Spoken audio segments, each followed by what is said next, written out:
కృష్ణకుమారి గారు నమస్తే అండి. నమస్తే అండి. మేడం ఒకానొక టైంలో ఎన్నికలంటే కరపత్రాలు పంచేవాళ్ళు. తర్వాత క్యాన్వాసింగ్ వచ్చింది. దండోరాలు అన్ని వేయించడం దగ్గర నుంచి క్యాన్వాసింగ్ల దాకా వచ్చాం. తర్వాత టీవీ యాడ్లు దాకా వచ్చాము. తర్వాత కొన్నాళ్ళు న్యూస్ పేపర్ల హవా నడిచింది. పేపర్లో ఏం రాశారని చెప్పి పొద్దున్నే ఎదురు చూసేవాళ్ళు. ఇప్పుడు కొత్తగా సోషల్ మీడియా వచ్చాక కొత్త పుంతలు తొక్కుతోంది. కొత్త పుంతలు తొక్కుతోందనాలో లేదా నానాటికి దిగజారుతోందనాలో. దానికి తోడు ఇప్పుడు డీప్ ఫేక్ అనే ఒక ఏఐ టెక్నాలజీ రావడం వల్ల మీరు లేకపోయినా మీరు చేసినట్టు మీ ఫేస్తో ఒక వీడియో క్రియేట్ చేయొచ్చు. అంటే ఇటువంటి పవర్ఫుల్ టూల్స్ వచ్చింది. ఈ మొత్తం రాజకీయ పార్టీలకు ఆయుధాలుగా మారుతున్నాయి. ప్రజలకు మాత్రం నానా గందరగోళంలోకి నెట్టేస్తున్నాయి. ఏది నిజమో ఏది అబద్ధమో తెలియట్లేదు. అసలు ఈ పార్టీలు ఎలా అబ్యూజ్ చేస్తున్నాయండి సిస్టమ్ని. అలాగే ప్రజలకి వీటి నుంచి ఉపశమనం అలాగా అంటే ప్రజలు ఎలా తెలివి మీరాలంటారు. ఇప్పుడు మనం ప్రధానంగా అన్ని రాజకీయ పార్టీలు వాళ్ళ గురించి వాళ్ళు చెప్పుకోవటానికి కానీ, ఎదురు వాళ్ళు మన మీద ఆ, అబద్ధాలు ప్రచారం చేస్తున్నప్పుడు వాటిని తిప్పికొట్టడానికి కానీ, ఈ ఈ రెండు విషయాల కోసము ఆ, ఈ సోషల్ మీడియాని ఉమ్, బాగా బాగా ఆశ్రయించక తప్పని పరిస్థితి వచ్చింది. ఇప్పుడు ఈ సోషల్ మీడియా ప్రభావం కూడా, ప్రాధాన్యత కూడా ఇందుకే పెరిగిందని కూడా చెప్పుకోవచ్చు.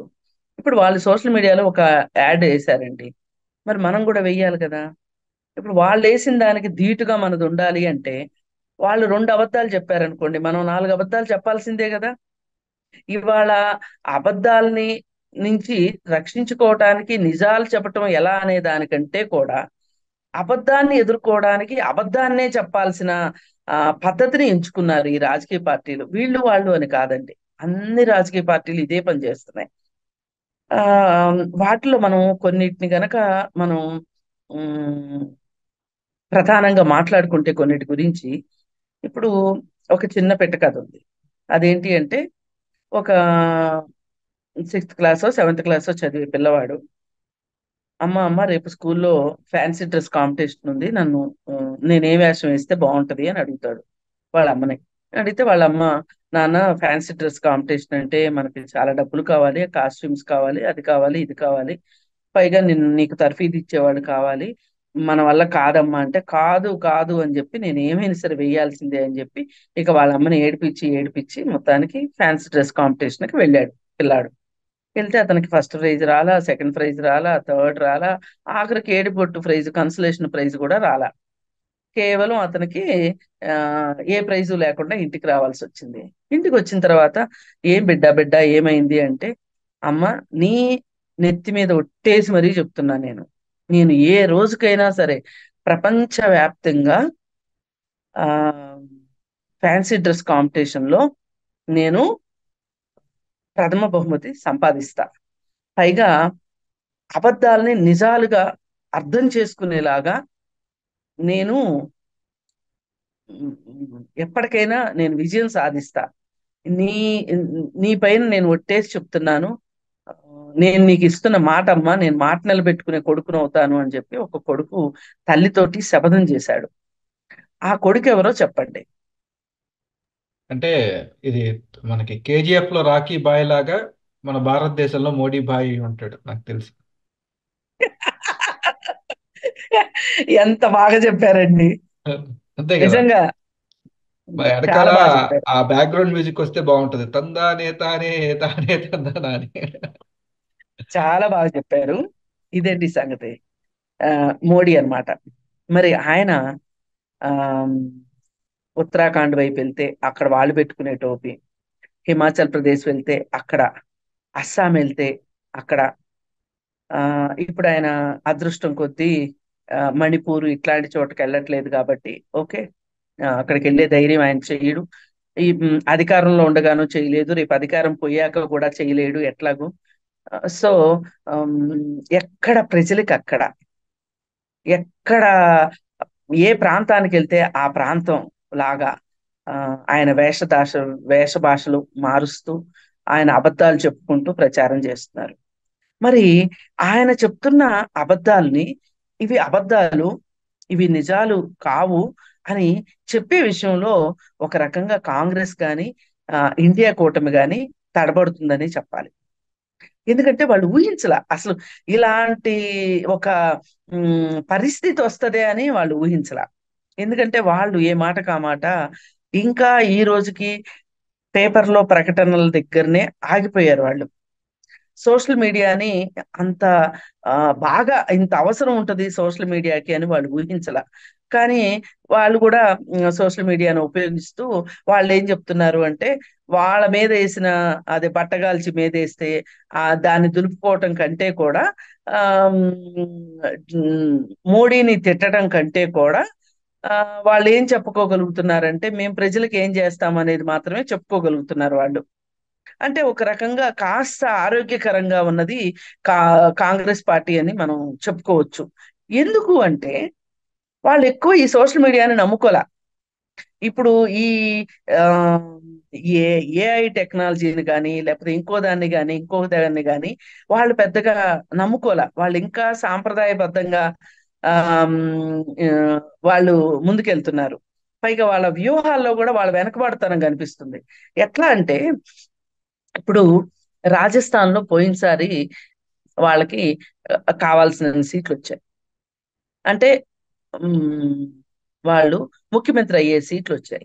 వచ్చినప్పుడు వాళ్ళు ఆ మాధవరావు సింధియా కొడుకు ఎవరైతే ఆ సింధియా ఉన్నాడో అతన్ని సీఎం చెయ్యాలని అతని ఆకాంక్ష. అయితే అదేమీ అసమంజసమైంది అయితే కాదు. వాళ్ళు ఏం చేశారు అంటే ఆ అతను అడిగాడు కూడా నాకు ఇవ్వండి సీఎం అని.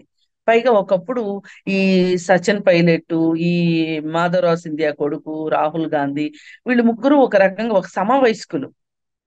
వీళ్ళు ముగ్గురు కూడా బాగా స్నేహంగా ఉండేవాళ్ళు. యువరక్తం కదా, కలిసి పనిచేశారు వాళ్ళు. మంచి ఫలితాన్ని కూడా తీసుకొచ్చిన వాళ్ళు.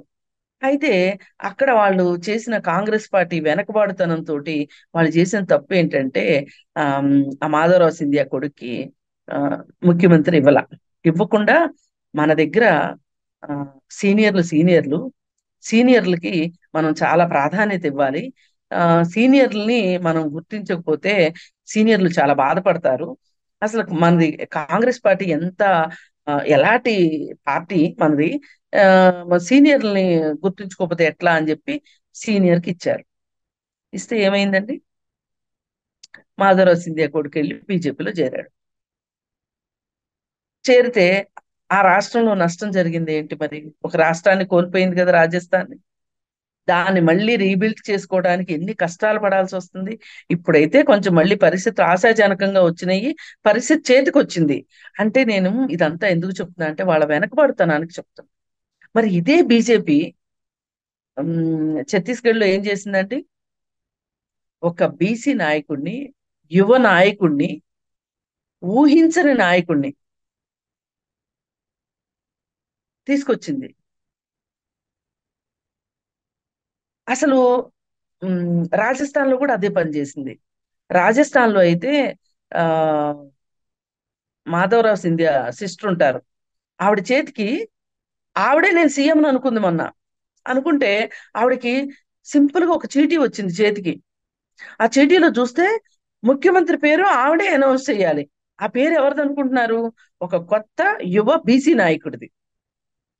అసలు ఆవిడ ఆ ఒక రకంగా చూస్తే చేష్టలు ఉడిగిపోయింది. అసలు అక్కడనే ఆవిడకి ఏమన్నా హార్ట్ అటాక్ వస్తుందా అనిపించేటట్లు ఆవిడ హావభావాలు ఉన్నాయి. అంటే వీళ్ళు సోషల్ మీడియాని ఉపయోగించుకోవటంలో, అబద్ధాలు ఆడటంలో, మసిపూసి మారేడుకాయ చేయటంలో, ఆమ్, అసలు అవసరం లేని విషయాల్ని అవసరము అని భ్రమింపజేసేలాగా చేయటంలో బీజేపీ పార్టీ విపరీతమైన కృషి చేసింది.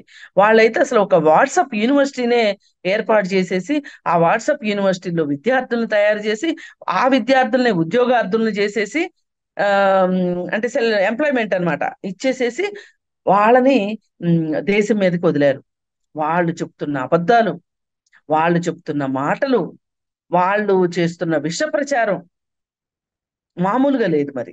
అంటే వాళ్ళు ఉన్న పరిస్థితుల్లో మనము ఏ టెక్నిక్ వాడితే ఏ పందాన్ని ఎంచుకుంటే మనము ముందుకెళ్తాము. అవి అబద్ధాలే కానివ్వండి, ఎవడు తేల్చేది ఇక్కడ?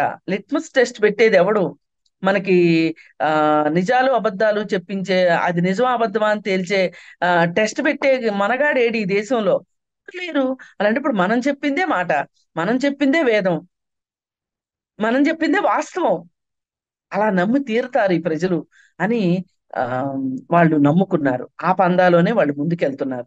ఇక్కడ బేసిక్ గా మనం ఈ రెండు పార్టీలని గనక మనం గమనిస్తే గనక ఈ అబద్ధాలు చెప్పే విషయంలో ఈ సోషల్ మీడియాని, ఆ టెక్నిక్స్ ని ఎక్కువ కాంగ్రెస్ పార్టీ వాడుకోలేదు కాబట్టి ఆమ్, వాళ్ళు తక్కువ అబద్ధాలు చెప్పారని మనం అనుకోవచ్చు. తక్కువ విష ప్రచారం చేశారని కూడా మనం చెప్పుకోవచ్చు. మరి ఈ పరిస్థితుల్లో ఇక ఇది జాతీయ స్థాయిలో జరుగుతున్న రగడ. ఆ మరి ఆ ఆ ఈ మోడీ ఏదైతే వేషధారణలో ఇవన్నీ మాట్లాడుకున్నాం కదా, ఇవన్నీ ఆమ్, ఆయన అధికారంలోకి రాకముందు కంటే అధికారంలోకి వచ్చిన తెల్లారి నుంచినే ఆయన వేసుకునే డ్రెస్సులు, ఆయన తినే తిండి, ఆయన చేసే ఆయన పెట్టే ఖర్చు, ఆ పైగా ఏ దేశానికి వెళ్తున్నాడో చెప్పడు విదేశ పర్యటనలు చేసేటప్పుడు.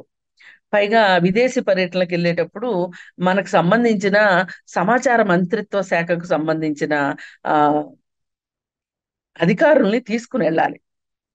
అంటే ఆ ఒక రకంగా ఏంటంటే ఒక జర్నలిస్ట్ అనుకోండి, ఆ డిపార్ట్మెంట్ కి సంబంధించిన ఒక జర్నలిస్ట్ ని తీసుకుని వెళ్ళాలి. ఆ జర్నలిస్ట్ ఏం చేస్తాడు అంటే వెళ్ళేటప్పుడు ఈయన పక్కన కూర్చోబెట్టుకొని, మేము పలానా దేశం వెళ్తున్నాము, పలానా దేశంలో పలానా పని గురించి వెళ్తున్నాము, ఆమ్, ఆ పరిశ్రమలు రాబట్టడానికో లేకపోతే వాళ్ళకి మనకి ఉన్న సంబంధాలని పునరుద్ధరించడానికో వెళ్తున్నాము. మళ్ళీ వచ్చిన తర్వాత మేము మళ్ళీ మా పనులు ఎంతవరకు అయ్యాయో వచ్చిన తర్వాత మేము మళ్ళీ ప్రెస్ మీట్ పెట్టి ప్రెస్ మీట్ లో చెప్తాము అని చెప్పి నార్మల్ ప్రొసీజర్ అది. ఇప్పుడు ఈ 10 సంవత్సరాల్లో ఏ రోజు ఆయన ఎన్ని పర్యటనలు చేశారో అసలు మామూలుగా జవహర్లాల్ నెహ్రూ, ఇందిరాగాంధీ, ఆ వాజ్పేయి, ఆ ఆ తర్వాత వచ్చిన తక్కువ తక్కువ రోజులున్న ముఖ్యమంత్రులు, మొరార్జీ దేశాయ్ కావచ్చు, ఎవరైనా సరే ప్రెస్ లేకోకుండా వాళ్ళు, మీడియా లేకోకుండా వాళ్ళు విదేశాలకు వెళ్ళాల. అలాంటిది మోడీ ఒక్కసారి అంటే ఒక్కసారి కూడా వెళ్ళేటప్పుడు ప్రెస్ కాన్ఫరెన్స్ పెట్టి చెప్పటం కావచ్చు, వచ్చిన తర్వాత చెప్పటం కావచ్చు, తన పక్కన ఒక ప్రెస్ ని పెట్టుకోవటం గానీ చేయలేదు ఇంతవరకు. అంటే అసలు ఎందుకు వెళ్తున్నాడో మనకు తెలియదు, ఎందుకు వస్తున్నాడో మనకు తెలియదు. ఇప్పుడు అదేదో ఒక దేశం వెళ్ళి ఆయన ఏం చెప్పాడు? అదానికి కాంట్రాక్ట్లు ఇవ్వండి అని చెప్పొచ్చాడు. అది మనకు వేరే వేరే రూట్ లో ఆ ఆ ఇన్ఫర్మేషన్ మన దేశానికి వచ్చింది. వచ్చేసరికి చాలా టైం గడిచిపోయింది. అదే ప్రెస్ ఉందనుకోండి, ప్రెస్ వచ్చిన తెల్లారి చెప్పేస్తది కదా. అందుకే ఆయన ప్రెస్ను తీసుకుని వెళ్ళడు. ఈయన విదేశాంగ విధానంలో ఎన్ని లొసుగులు ఉన్నాయో స్వదేశీ విధానంలో కూడా అన్నే లొసుగులు ఉన్నాయి. అందుకే ఆయన ఎక్కడా కూడా ప్రెస్ని ఇన్వాల్వ్ చేయడు. వీళ్ళు చెలువలు పలవలు చేస్తారు, ఉన్నది ఉన్నట్టు చెప్పేవాళ్ళు కొంతమంది, చెప్పని వాళ్ళు కొంతమంది, ఇలా ఆ, అందుకని ఆయన ఆ విధానాన్ని ఎంచుకున్నాడు. ఇకపోతే మన తెలుగు రాష్ట్రాల దగ్గరికి మనం వస్తే గనక, మన తెలుగు రాష్ట్రాల్లో అసలు ఇంకా మించిన దుస్థితి ఇది. ఇది మామూలు దుస్థితి కాదు. ఇది ఎట్లా అంటే మొత్తం ప్రచారాల ఆద్యంతం హత్యలు, అలాగే లైంగిక సంబంధాలు, వివాహేతర సంబంధాలు, అలాగే వాళ్ళ పాత చరిత్రలో వాళ్ళు చేసిన తప్పొప్పులు, వాళ్ళ వేష భాషలు, వాళ్ళు కట్టుకుంటున్న చీరలు, ఇవి ఈ ఈ ఈ 5, 6 అంశాల చుట్టూ వ్యవహారం అంతా తిరుగుతుంది. ఈ 5, 6 అంశాల్లో ప్రజలు ఎక్కడ, ప్రజల అవసరాలు ఎక్కడ, ప్రజల డిమాండ్లు ఎక్కడ, అసలు ప్రజలేరు ఈ మొత్తంలో. మొత్తం ఈ రాజకీయ పార్టీలే ఆక్రమించేసినాయి. రెండు ప్రధానమైన రాజకీయ పార్టీలు. ఇప్పుడు కొత్తగా మూడో పార్టీ కూడా వచ్చి చేరింది, బీజేపీ కూడా వచ్చి చేరింది, జనసేన పార్టీ ఒకటి. ఈ నలుగురు ఒక రకంగా నాలుగు ముక్కల ఆట ఆడుతున్నారని చెప్పొచ్చు. దీనిలో ఉద్దండ పిండం ఎవరు అంటే గనక వైసీపీ పార్టీని చెప్పుకోవచ్చు. తరువాత స్థానాన్ని తెలుగుదేశం, ఆ తర్వాత స్థానాన్ని జనసేన, ఆ తర్వాత స్థానాన్ని బీజేపీ. మరి వైసీపీ పార్టీ అన్ని అబద్ధాలు ప్రచారం చేస్తూ ఉంటే మరి తెలుగుదేశం పార్టీ చేతులు ముడుచుకుని కూర్చోవాలా? తెలుగుదేశం పార్టీ కూడా చెయ్యాలి కదా అనే ఉద్దేశంలో ఆ రెండు పార్టీలు ఉమ్, చేస్తూ వచ్చినాయి. ఈ చేస్తూ వచ్చిన దాంట్లో మనం నిష్పక్షపాతంగా గనక మాట్లాడుకుంటే తెలుగుదేశం పార్టీ ఒకంత సంస్కారవంతంగా, ఒకంత ఉమ్, ఎంతవరకు రెండో వాళ్ళ జోలికి వెళ్ళొచ్చు, వెళ్ళకూడదు అనే దాని విషయంలో ఎంతో కొంత ఒక మీమాంసని, ఒక సంశయాన్ని, ఒక సందిగ్ధతని ప్రదర్శిస్తుందని చెప్పుకోవచ్చు. కానీ అది రెండో వాళ్ళ ఆ చేస్తున్న ప్రచారాన్ని గండి కొట్టాలి అంటే ఎక్కడో ఒక చోట వీళ్ళు కూడా ఒక కట్టు తప్పాల్సిన పరిస్థితిలోకి వీళ్ళు కూడా వెళ్తున్నారు. మనకి మీడియాలో, మీడియా కూడా కాదు, పత్రికా వ్యవస్థలో ఒక లక్ష్మణ రేఖ ఉంటది అని చెప్పి ఒక ఎన్ రామ్ గారు ఆ, హిందూ పత్రిక ఆయన చెప్పటం జరిగింది. మరి ఉమ్, ఆయన ఆ రోజు ఆ లక్ష్మణ్ రేఖ గురించి చెప్పినప్పుడు ఈ లక్ష్మణ్ రేఖని ఎవరూ దాటకూడదు అనే ఒక ఉద్దేశంలో ఆ రోజు రాజకీయ పార్టీలు ఉన్నాయి. కానీ ఈ రోజు రాజకీయ పార్టీలు మీరు ఏమన్నా చెప్పండి, ఎలా అన్నా చెప్పండి, ఆ లక్ష్మణ్ రేఖ అనేది ఒకటి ఉంది అనే ఒక జ్ఞానం కూడా, ఒక సంస్కారం కూడా లేని పరిస్థితిలో ఇవాళ రాజకీయ పార్టీలు వెళ్ళిపోయినాయి. ఈ పరిస్థితుల్లో వాళ్ళు అధికారంలోకి రాకముందు దగ్గర నుంచి వైసీపీ వాళ్ళు వచ్చిన దగ్గర నుంచి కూడా ఈ 10 ఏళ్ల కాలంలో వాళ్ళు ఆమ్, చేసిన ఆ మాయాజాలం కావచ్చు, వాళ్ళు ఎంచుకున్న పద్ధతులు కావచ్చు, వాళ్ళు తీసుకున్న అంశాలు కావచ్చు, ప్రతిదీ అబద్ధపు పునాదుల మీద నిర్మితమైన వ్యూహమే ఉంది వాళ్ళ దగ్గర. మచ్చుకి మనము వైఎస్ రాజశేఖర్ రెడ్డి గారు చనిపోయినప్పుడు, చనిపోయిన తరువాత అసలు ఈ ఈ ఈ ఈ చావుకి కారణం ఎవరు అనుకున్నప్పుడు సోనియా గాంధీ మీద దుమ్మెత్తిపోయాలి అంటే సోనియా గాంధీ మీద దుమ్మెత్తిపోయటం అవసరాన్ని బట్టి, అలాగే అంబానీల మీద దుమ్మెత్తిపోయాలి అనుకున్నప్పుడు అంబానీల వ్యవహారాన్ని తెర మీదకు తీసుకురావటం. ఒకనొక సందర్భంలో అదే కదా చెప్పింది, సోనియా గాంధీ అంబానీ ఇద్దరు కలిసే చేశారు మా నాన్నని హత్య అని అనగానే కాంగ్రెస్ పార్టీని ఏమీ చేయలేని పరిస్థితుల్లో రిలయన్స్ షాపులన్నీ బద్దలు కొట్టారు కదా ఎవరు, వైసీపీ వాళ్ళు. మరి బద్దలు కొట్టిన తర్వాత ఆ రోజు దాన్ని సమర్థించుకున్నారు. ఆ తర్వాత అధికారంలోకి వచ్చిన తర్వాత అంబానీలు సూచించిన వ్యక్తికి ఆంధ్రప్రదేశ్ నుంచి ఉమ్, రాజ్యసభ ఇచ్చారు. బీజేపీ వాళ్ళు అడిగారు, అంబానీ మనిషికి ఇచ్చారు. మరి దీన్ని ఎలా చూస్తాం మనం? ఈ ఈ ఈ ఈ ఈ ద్వంద్వ వైఖరిని మనం ప్రజలకు ఎలా తెలియజేయడము అంటే, ఎవరు తెలియచేయాలి? దీన్ని తిప్పి కొట్టవలసింది ఎవరు అంటే తెలుగుదేశం పార్టీ వాళ్ళు తిప్పి కొట్టాలి. ఇప్పుడు వాళ్ళు వాళ్ళ మీద వేసిన బురదనే కడుక్కుంటారా, లేదు వాళ్ళు చెప్పాల్సినవి చెప్పుకుంటారా? ఇలా వైసీపీ చెప్పిన అబద్ధాలని ఆ, అది కాదు ఇది అని కౌంటర్ ఇస్తారా? అంటే ఇక వాళ్ళు ఎలా చేస్తున్నారు అంటే ఉమ్, రెండో వాడు కౌంటర్ ఇవ్వటానికి వీలు లేకుండా, అంటే ఇది ఇది అబద్ధము అని చెప్పే అవకాశం ఇవ్వకుండా వాళ్ళ మీదనే దాడి చేస్తుంటే వాళ్ళు వాళ్ళ దాడిని తిప్పికొట్టుకుంటారా, లేకపోతే వీళ్ళు చెప్పిన అబద్ధాలని ఇది అబద్ధం అని చెప్పడానికి వాళ్ళు సమయం వెచ్చిస్తారా అంటే వాళ్ళకి సమయం సరిపోవట్లా. అలా అని వీళ్ళు కూడా వాళ్ళ మీద ఏమన్నా ఇట్లాంటి అబద్ధాలు ఏమన్నా చెప్పగలుగుతున్నారా? లేదు అనుకుంటే వాళ్ళ పార్టీ తీసుకున్న నిర్ణయాల్ని తప్పు నిర్ణయాల్ని ఒప్పు నిర్ణయాలు అని చెప్పుకోగలుగుతున్నారా? దీనికి సమయం సరిపోవట్లా. ఈ సమయం సరిపోని పరిస్థితుల్లో వీళ్ళు ఏం చేస్తున్నారు అంటే ఒక ఆరోగ్యకరమైన ఒక చర్చ జరగాల్సిన చోట ఒక అనారోగ్యకరమైన చర్చ, ఒక వాస్తవాలకు సంబంధించిన చర్చ జరగాల్సిన చోట అబద్ధాలతో కూడిన చర్చలు సమాజంలోకి వెళ్ళిపోయినాయి. ఒకానొక సందర్భంలో హెచ్ఎం టీవీ వాళ్ళు దశ దిశ అని ఒక ప్రోగ్రాం పెట్టారు. అది చాలా ప్రతి ఆ, టౌన్ లోనూ పెట్టారు వాళ్ళు.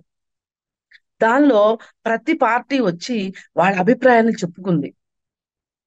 అంటే మీడియా కూడా ఆరోగ్యకరమైన పాత్ర పోషించట్లేదు. అది అసలు మీడియా చేయాల్సింది చెయ్యకపోబట్టి ఈ రాజకీయ పార్టీలు వాళ్ళ సొంత మీడియాని వాళ్ళు తయారు చేసుకొని ఆ మీడియాలో వాళ్ళు మసాలాలు వేసేసి ఆ, అబద్ధాలు నిజాల్ని కలిపేసేసి ఒక 10 అబద్ధాలు ఒక నిజం, 10 నిజాలు ఒక అబద్ధం చెప్పుకోవాల్సిన పరిస్థితి నుంచి 100 అబద్ధాలు ఆడైనా ఒక పెళ్లి చెయ్యాలి అనే ఒక సామెత నుంచి వీళ్ళు ఈ విధంగా పెచ్చరిల్లిపోయి చేస్తున్నారు.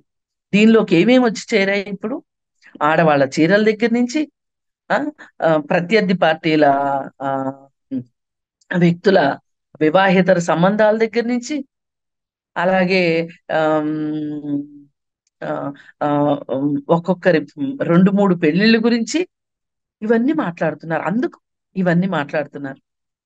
అలాగే భువనేశ్వరి గురించి కొడాలి నాని మాట్లాడడం, వల్లభనేని వంశీ మాట్లాడడం, ఆ రోజు చంద్రబాబు నాయుడు అక్కడ సమాధానం చెప్పుకోలేని పరిస్థితిలో, ఒక బాధాకరమైన పరిస్థితిలో చంద్రబాబు నాయుడు కళ్ళనీళ్లు పెట్టుకోవడం, దానికి మాలాంటి సామాజిక ఆ, విష- సామాజికంగా మాట్లాడే వాళ్ళం మేము, మాలాంటి వాళ్ళం అందరం ఈ ఆ దిగజారుడు దాని గురించి ఖండించటం. చాలా మంది అందరూ వామపక్షాలకు సంబంధించిన వాళ్ళు కావచ్చు, మహిళా సంఘాలకు సంబంధించిన వాళ్ళు అందరూ ముక్త కంఠంతో వ్యతిరేకించారు. మరి అది అయిపోయింది. అది అయిపోయిన తర్వాత ఈ రోజు జగన్మోహన్ రెడ్డి ఏం మాట్లాడుతున్నాడు? నా భార్యకి అక్రమ సంబంధాలు అంటగడుతున్నారు అని మొసలు కన్నీళ్లు కారుస్తున్నాడు. ఏమన్నా అసలు ఆ, మనము వే- ఇంకొక గత శతాబ్దం గురించి మాట్లాడుకోవట్లేదండి. గత సంవత్సరం నుంచి జరిగిన దాని గురించి మనం మాట్లాడుకుంటున్నాం. లేదు అంటే ఒక 2 3 నెలల విషయాల గురించి మాట్లాడుకుంటున్నాం. మరి ఇది పరిస్థితి ఇవాళ. ఆ చెల్లెళ్ళు చీరల గురించి మాట్లాడతాడు. నువ్వు కావాలని అక్కడికి పసుపు చీర కట్టుకుని వెళ్ళావు, చంద్రబాబు నాయుడిని మెప్పించడానికే వెళ్ళావు, చంద్రబాబు నాయుడిని ఒప్పించడానికే నువ్వు వెళ్ళావు అని చెల్లి గురించి మాట్లాడతాడు. దానికి ప్రతిగా ఈవేళ చంద్రబాబు నాయుడు ఏమంటున్నాడు? మరి నీ భార్య కూడా పసుపు రంగు బట్టలు వేసుకుంటుంది కదా, మరి నీ భార్యను కూడా వదిలేస్తావా అని అడుగుతున్నాడు. అంటే చూడండి, అభివృద్ధి అభివృద్ధి అని మాట్లాడే చంద్రబాబు నోట్లో నుంచి ఆడవాళ్ళు కట్టుకునే బట్టల దగ్గరికి దిగజార్చారు అంటే, ఇంత పాకుడు రాళ్ళ మీద జారడం మొదలెట్టాక ఆగరు కదా ఇక, జార్చేశారు. ఇది ఇది నిజమే. నిజంగా మనం బాధపడాల్సిన సందర్భం. ఎవరు అధికారంలో ఉన్నారు, ఎవరు లేరు, ఇవన్నీ కాసేపు పక్కన పెట్టండి. అసలు మన విలువలు ఏమైపోతున్నాయి, మన సంస్కృతి ఏమైపోతున్నాయి. మళ్ళీ చాలనట్లు ఈ గులకరాయి విషయాన్ని, ఈ రాష్ట్ర విషయాన్ని పక్కన పెట్టడానికి జగన్ అండుకోవాళ్ళు ఇంకొక అద్భుతమైన ప్లాన్ వేశారు. అదేంటి అంటే, భువనేశ్వరి గారిది ఒక డీప్ ఫేక్, ఇప్పుడు కొత్తగా వచ్చిన టెక్నాలజీ. ఇది సినిమా ఆ, యాక్టర్ల గురించి ఆ, అట్లాంటి వాటి గురించి ఎక్కువ వాడుతున్నారు దాన్ని.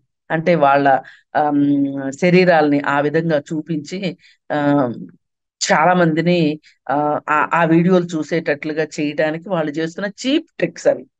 ఆ చీప్ ట్రిక్ ని రాజకీయాల్లో మొదటిసారి వీళ్ళు వాడటం, వైసీపీ వాళ్ళు తీసుకొని వచ్చి ఆమె బూతులు మాట్లాడింది తన దగ్గర పనిచేసే వాళ్ళతోటి అని చెప్పి, ఆమె బూతు పంచాంగం, ఆమె బూతు పురాణం అని చెప్పటం.